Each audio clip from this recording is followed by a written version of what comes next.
It starts the morning grind, perks up the afternoon lull, and burns the midnight oil. For many of us, coffee is a big part of our life. But not all coffee is created equal. The unspoken code at Intelligentsia is a constant pursuit of perfection and the hope that they never catch it, but never stop trying.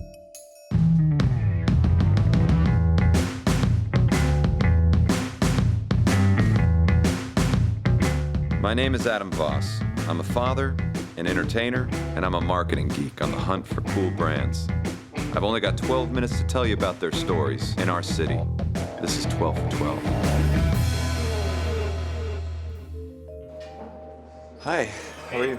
Good. What can we do for you today? Could I please get a cup of the Persephone blend? Yeah, absolutely. So Persephone to stay?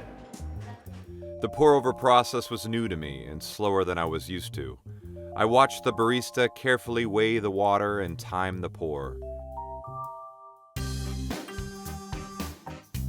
The result was sweet, clean, and fragrant. There I was at Intelligentsia's original location on Broadway to meet with co-founder Doug Zell. Coffee means different things to different people, and we like to say that we take a thoughtful approach from the beginning at source and what we do with the producers to the way that the ingredient is handled, all the way into the customer's cup. I go to bed thinking about how good that first cup of coffee is going to taste. I still think nothing touches that great first cup of coffee. I agree. The industry has really been transformed in 20 years from something that may have looked a lot more like fast food into something where the barista actually takes great pride and care in the preparation of the drink, and it's important that it comes out perfect because there is a lot of pride in getting it right. This environment particularly is so chill. Yeah, and the kind of coffee that we're serving and in the environment that we're serving is something that makes their day. Intelligentsia's headquarters and roasting works are on Chicago's west side. This one location roasts all the Intelligentsia coffee served and distributed east of the Rockies. So why Chicago? Because Chicago is a premier city in the United States, and it did not have a great local roaster. So we decided that we have a shot at this. We could do this. We started in Doug's parents' basement. Your name, Intelligentsia, I think is very clever, and the visual identity, I love that, the wings and the star. So how did you get into the whole idea of slow coffee as an experience? We made the choice out of, this is actually how it tastes best. Otherwise, we're going to compromise the quality of the coffee. The way we define quality is clean and sweet with clear flavor notes. What are we drinking here, do you know? You know what, that's a great question.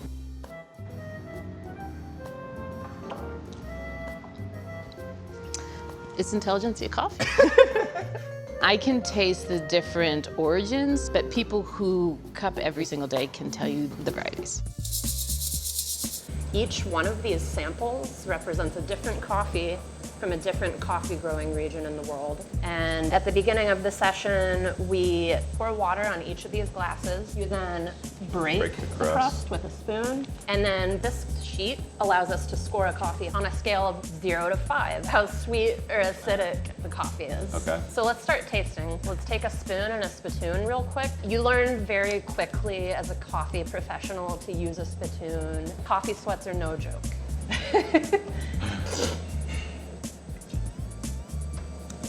Really aerated that one.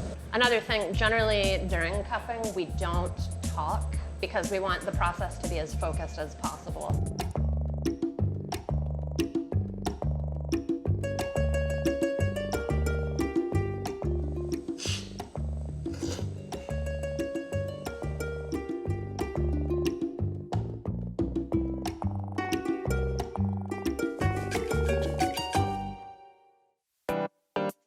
There's a bunch of different characteristics that we categorize and rank. It's this constant mix of art and science. So you've got the art of roasting, you've got the art of brewing, you've got the art of tasting, and you're mixing with this data that backs all of that up.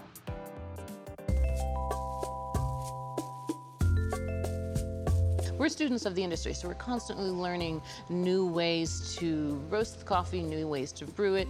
Switching one or two little details may bring out certain flavor notes that we hadn't known before. And that's what's so exciting for us, is because this is a dynamic agricultural crop that's forever changing. It's amazing to me. You're kind of creating your own standards, right? Yes, Doug and I joke is we used to have something that's called the coffee headache, where we would be sitting around thinking, this is driving me bananas because we know it can taste better. Yeah. Let's implement a system that allows us to not have this frustration. So we created an education department.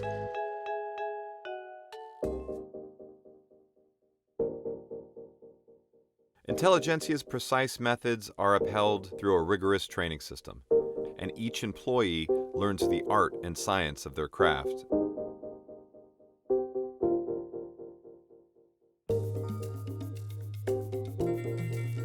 We checked out your education lab, and it's like a college-level course. We hold ourselves up to a very, very high standard, but a lot of that comes from the baristas pushing on each other to be better and better and better and better and better. And so in many cases, it's moving what was a commodity to something that's culinary. The ingredient continues to get better as these producers are rewarded for their work, and the baristas can be paid well, and all of those things matter. I mean, and we have healthcare, we have 401k, we do all of those things because we think that that's what you should do to build a responsible company.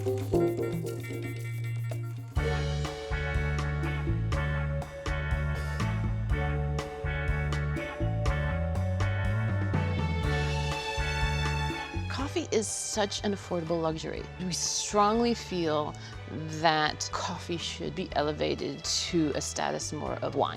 The process in which you do your pour over, it's a science. If I'm walking home with my bottle of wine, my responsibility is to pop the cork and pour it. Let it breathe. Decant it. Decant it. When I go home to brew my coffee, I'm responsible for the ratio of coffee to water. Yes. I'm responsible for the temperature. I'm responsible for the brew process. I can blow it in so many different ways, and I can make it great in so many different ways. Once you've had great beer, great wine, great coffee, great whiskey, it's hard to go back. I think it's cool to see that ideas are driving things again, that it's not necessarily driven by commercialism, that what people want is an elevated experience and they're willing to pay for it and willing to wait. And I think that that's reflective of what we're seeing in society, which is a generation of people growing up that care about where the ingredient they're consuming is coming from. It's true, today people are more likely to value quality and experience. And when it comes to coffee, there's an understanding that the price and extra time it takes to make a cup is well worth it. Now, as we become more informed consumers, we place a higher value on a company's integrity.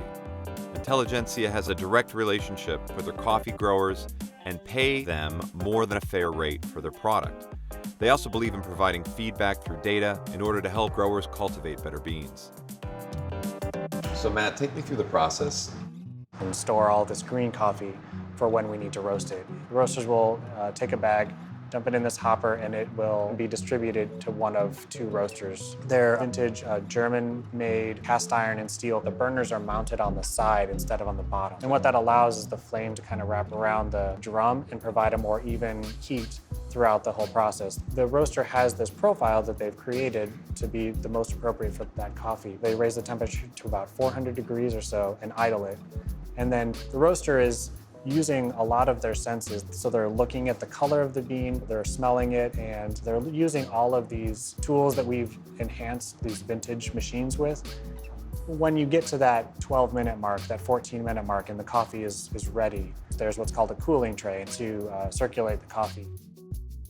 We open the cooling tray, and we've got this tube attached to a vacuum that only pulls up the weight of a coffee bean. And then we dispense that into bins with food-grade liners. Our production team then takes their roasted coffee that we just brought over and fills all of the bags that we have for the day. Those bags are then staged on shelves. Our shipping department assembles the orders. The lifespan of roasted coffee here is less than 24 hours. A typical day for us is between 10 and 15,000 pounds here in Chicago. Wow, that's a lot of coffee. Cheers.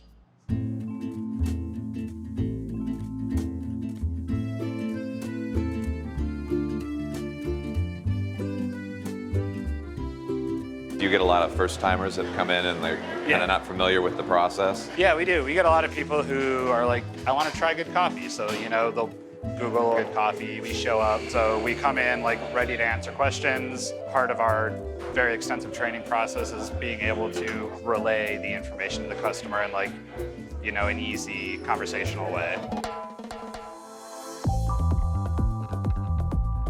What I like about the coffee is a different type of taste, the exotic gourmet flavor of the coffee. For a long time, they were the only game in town that had, well-roasted coffee, and a few other competitors, but I'm still a diehard.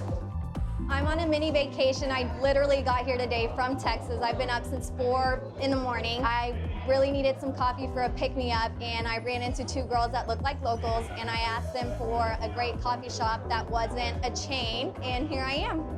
All in all, good experience. What I love about this is really it's no pretense. It's good coffee, it doesn't taste burnt, it's low-key, it just works. I think it's just steady, do great work, and people will figure it out. When the dust settles, the best ingredient, best executed by the nicest people will prevail.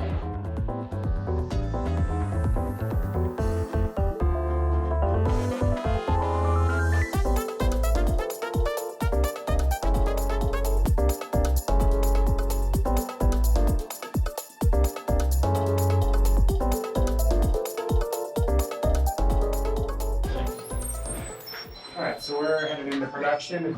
Put a hairnet on. Oh, I brought my own. Oh, awesome. I always carry one just in case, Always be ready. You a Boy Scout?